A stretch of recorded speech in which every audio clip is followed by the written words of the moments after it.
This story is entitled, My Coffee is Made for Me in the Morning. I Live Alone. It is written by the hand of Evelyn Bertrand. As far as occurrences and stories go, for that matter, this isn't the most horror-inducing one that you'll come across. I mean, it's about coffee, so how frightening can it be? Still, it is a bit disturbing. For the past 2 weeks, since I moved here, basically, I wake up every single morning to a freshly brewed pot of coffee and my favorite mug filled to the brim with coffee. Every morning, the pot and my mug will be sat on my counter, visible from the stairs as I come down to wake myself with some caffeine. It doesn't sound that weird, except that I live alone. I bought this property, which is just outside of LA, for a still, so I didn't need roommates or a spouse to help me out. Now I'm wondering if I made the right decision purchasing the property. Maybe I was too hasty trying to jump on a good thing, but I'm stuck here now and things are escalating, so I'm hoping that some of you can help me figure out what's going on. So I'm going to tell you everything I know, which unfortunately isn't much. I wasn't looking to move into a house, but my real estate broker mentioned this place to me. It used to be a horse farm, but something happened and the original owners of the land left in the 1940s. Since then, owners have moved in and out, no one staying more than 5 years. The price of the land and the house was extremely low. I work as a freelance illustrator from home, and while I make a good amount of money for me, I didn't think I'd be able to own 49 acres of land and a big house at the age of 27, you know. I did some remodeling before moving into the house. The previous owners bought the land but never lived on the property. They just held on to it, letting the house pretty much go to waste. There are rumors in town that their little girl had something happen to her the one and only time she was on the property, but no one will tell me any more than that. I was going to do the renovations myself. I like being crafty. But as a surprise gift, my family and my best friends pooled enough money together to get the biggest projects done, including the flooring. It had been covered in some weird black goop. I just couldn't get off the floors no matter how hard I tried. It took me all day to get moved in, so I was pretty tired the first day that I spent in the house. I ate a microwave meal and went to bed pretty early, around 11 p.m. I woke up around 8 a.m. to the sweet smell of coffee, which should have been a red flag as soon as I woke up. But I'm a zombie before I have any coffee, so I didn't think too much of it. I was walking downstairs to the kitchen when about halfway down I could see my favorite mug sitting on the kitchen island. I walked up to it to see that it was full of coffee. Then I turned to see that there was an entire carafe of coffee sitting right next to it. This wouldn't have been a problem except for 2 things. One, as I said before, I live alone.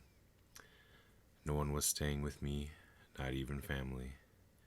I prefer my solitude, and I like spending the first night in a new space by myself. Second, I do not have an electric coffee machine or a smart coffee machine. The only way I can make coffee in my house is a French press. If you've never seen one before, it's basically a glass carafe with a plunger mechanism. Is that the right word for it? Who knows? That pushes the coffee grinds to the bottom of the carafe so no grounds end up in the coffee cup. It does not require electricity and has no mechanical parts to it. It's just a glass container and a plunger. I'll be honest. At first I thought I had gotten up in the morning half asleep, went downstairs, made my coffee, then went back upstairs and fell asleep for a few minutes before fully waking up. I mean, that makes the most sense, right? Except that it kept happening every morning. It didn't seem to matter when I got up or had to get up for meetings or what time I went to sleep. It didn't matter if my favorite mug was dirty or in the dishwasher when I went to sleep.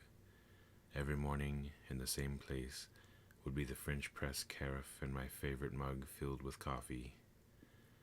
I tried everything to figure out what was happening with the coffee in the morning. I got the locks on my house changed. Coffee still happened. I asked my friends to stay with me. Coffee still happened. I locked away my French press in my office. Coffee still happened. Then one of my girlfriends, Bree, mentioned that I might try using a camera to check out what was happening in the kitchen. I was against it at first. I'm the type of person who would rather not know if someone was creeping into my house or there are ghosts. I don't want to know. Knowing just makes it worse. But she kept insisting, so I bought one and set it up. It took me up until yesterday to check the footage because I was so creeped out. So Bree came over and checked it with me. There's nothing there, Bree said when we watched back the footage. She scrubbed the entire footage, except, I perked up hearing it, thinking maybe she caught someone trying to be a ninja in my kitchen. Well, listen, she said, handing me the headphones she was wearing to look at the footage. I checked the time on the camera, and it read 3 a.m. And I mean, listen close. It's faint, but there's something definitely there. I put the headphones on and listened. At first, I heard nothing, just the sounds of the house. Then, about 20 seconds later, I could hear it. It was faint, but it seemed to be getting closer. A lullaby, an old one, hummed by a feminine voice. It was low and spread out like a ribbon floating in the wind. It would go in and out of earshot. Okay, it sounds like a lullaby, I said, looking at Bree. Yeah, but who's humming it? At 3 a.m. You're asleep. She had a point there. And look at this. She took the laptop back and scrubbed to the end of the footage right before I woke up. This is 5 minutes before you wake up. Watch the counter. I'd placed the camera on top of my fridge to overlook the kitchen counter since that's where the coffee showed up. Everything seemed fine, and then there it was. Static. It lasted less than a second, but from the time the static stopped and started, the kitchen counter magically had the cup of coffee prepared for me. 2 minutes later, I show up in the kitchen. The footage ends with me picking up the camera and turning it off. Girl, you got a ghost, Bree said, sighing. She laughed at the look on my face and shrugged. Come on, this camera doesn't do static, you know that, but there's static, and then magically there's coffee. It's a ghost. It's gotta be. Maybe, I said. I've always been interested in ghosts, but I never wanted them around me. Thinking there was one in my house was something that I wasn't willing to entertain until this morning. Because this morning, it was a little different. My coffee cup was still on the kitchen counter, but the French press was smashed on the floor. I nearly cut my foot on the piece of glass. Once I got that cleaned up, I took a look at the coffee mug. I was expecting coffee, but instead I found the same black goo that I found on my floors when I first bought the house.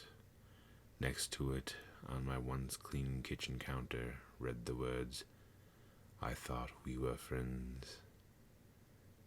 I don't know what this means. I'm creeped out, but also really curious. Who wrote the words? Where did the black goo come from? And who is humming a lullaby in my house when I'm asleep? I'm writing this from my hotel room, so I won't know what's going on with the house for another couple of months. I'm on a long assignment out of the country for one of my clients, so whatever's going on will happen without me. Still, I'm wondering if any of you have any suggestions or answers or even some advice. I won't be home until early next year, but I'd like to have some sort of game plan before I arrive. For now, the house is being looked after by Bree, who volunteered for some reason. She's great at getting to the bottom of things, but I'm hoping that whatever's going on will go away by itself. I don't need the house to be haunted. I just want everything to be normal. The end.